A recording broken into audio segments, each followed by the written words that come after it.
La définition de la vie est vraiment difficile à signifier parce que cette vie frappe tout le monde différemment et chaque personne au monde a une histoire à raconter. Malgré que certaines soient bien pires que d'autres, ces enfants vivent le moment le plus pire de leur vie. Ils ont perdu leur mère et leur père les a abandonnés et a épousé une autre femme seulement 3 mois après que leur mère ait quitté ce monde. Elle a 14 ans et c'est elle qui s'occupe de ses plus jeunes frères et sœurs puisqu'elle est la plus âgée. La façon dont tout s'est passé est incroyable et voici leur histoire. C'est dans la République démocratique du Congo que nous les avons trouvés. Des jeunes enfants qui luttent pour survivre dans une vie amère. Et aujourd'hui, ils partagent avec le monde entier leur incroyable histoire qui nous a laissés sans voix. Elle s'appelle Véro, c'est comme ça beaucoup de gens l'appellent. Mais elle dit que son vrai nom est Maombi Bakunjuze.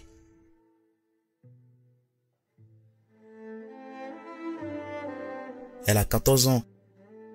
Mapé a 12 ans. Mazira a 9 ans et le garçon Akiri, qui est le plus jeune de tous, a 5 ans. Ils disent qu'ils sont censés être 6, mais l'un d'entre eux est mort. Ils sont 5 maintenant et leur frère aîné est également parti. Il les a abandonnés parce qu'ils ne savaient pas non plus quoi faire. Au moment où le monde s'est retourné contre eux et que leur père a failli le tuer,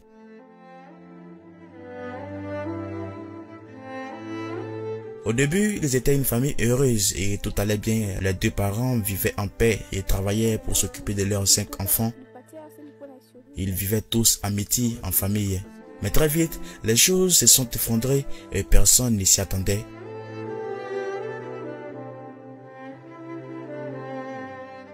En 2020, malheureusement, leur mère est morte. Cela a choqué tout le monde, mais ils sont restés forts et l'ont enterrée dans l'espoir de trouver un moyen de continuer leur vie. Mais la mauvaise nouvelle est que tout s'était maintenant aggravé. Que survivre semblait impossible pour ces enfants.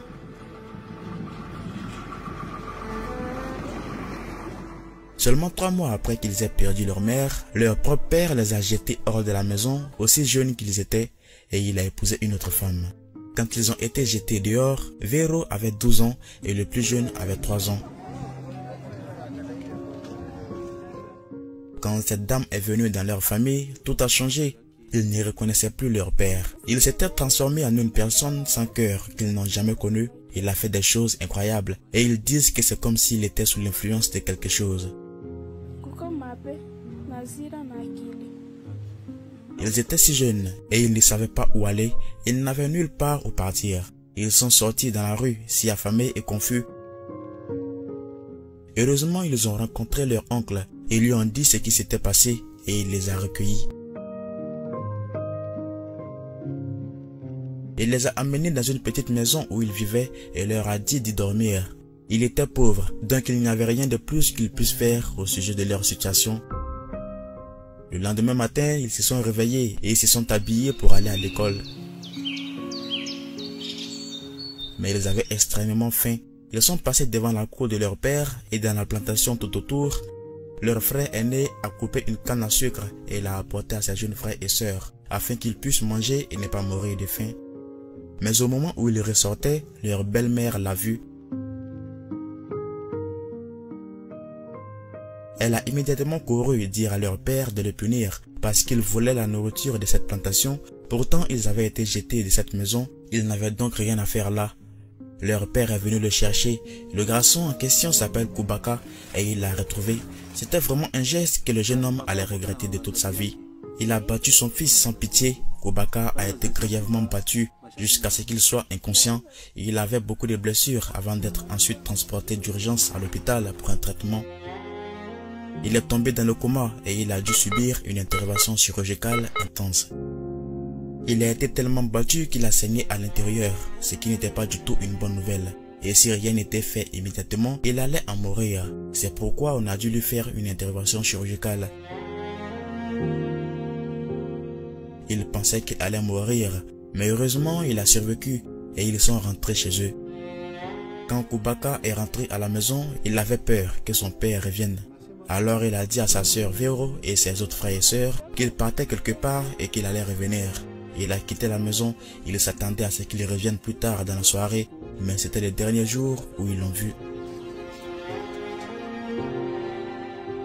Ces enfants ont plus tard abandonné l'école parce que même obtenir de la nourriture était un problème. Cela signifie aussi qu'ils n'avaient aucun moyen de se permettre de payer les frais de scolarité. Et à ce moment-là, ils sont restés à la maison. Après que leur voisine ait remarqué comment ses enfants souffraient, elle a donné à Vero 9 $, l'équivalent de 6 000 francs CFA pour la soutenir. Elle a commencé à vendre du charbon de bois qui est utilisé pour la cuisine et c'est comme ça qu'elle s'en sortait elle et les autres. Elle s'y réveillait tous les jours le matin et passe au bord de la route pour vendre son charbon de bois. Elle dit qu'elle le fait depuis environ 2 ans aujourd'hui puisque c'est la seule façon pour eux d'obtenir de quoi manger. Elle ne trouve pas facilement les clients pour acheter son charbon tous les jours. Et quand elle ne parvient pas à obtenir assez d'argent pour les nourrir, ils sont obligés de mendier de la nourriture à leurs voisins et c'est comme ça qu'ils vivent. Quand l'un de ses jeunes frères ou sœurs tombe malade, c'est un réel cauchemar pour elle parce qu'elle utilise le peu d'argent qu'elle a économisé de son business pour pouvoir acheter des médicaments pour la personne qui est malade.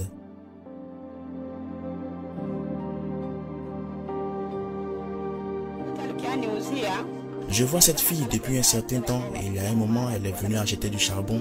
Quand je l'ai vue revenir le lendemain, je lui ai demandé ce qu'elle en faisait et elle m'a dit qu'elle le revendait dans la rue et c'est comme ça qu'elle obtenait de l'argent pour acheter de la nourriture pour ses frères et sœurs.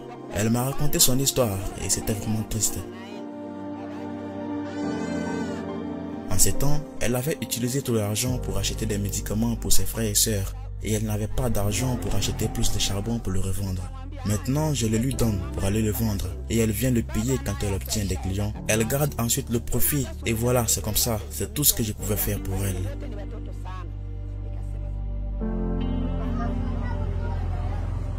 Vero dit que tout ce qu'elle veut dans la vie, c'est une vie meilleure pour ses frères et sœurs. Elle souhaite qu'un jour, ils puissent retourner à l'école afin d'avoir un avenir meilleur et plus prospère.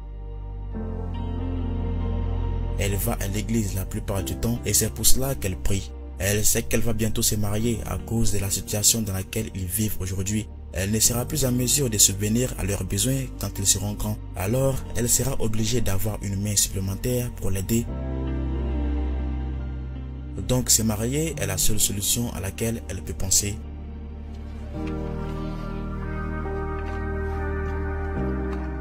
Vero dit qu'elle veut se marier à 21 ans et qu'elle va déménager avec ses frères et sœurs.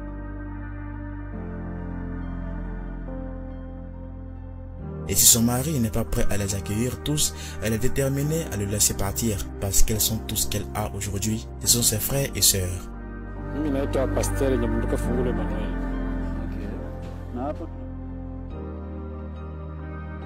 Ils ont vraiment besoin d'aide pour obtenir de la nourriture et retourner à l'école.